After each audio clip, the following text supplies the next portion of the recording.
సాగర్ ఏ job చేయకుండా ఆ ఇంట్లో అందరూ చెప్పింది చేస్తూ ఉంటాడు. ఒక్క మాటలో చెప్పాలంటే సాగర్ ఆ ఇంట్లో జీతం తీసుకోని పనోడు.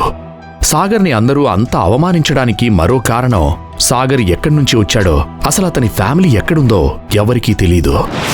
సాగర్ ఒక అనాథ అని అందరూ చులకనగా చూస్తూ ఉంటారు.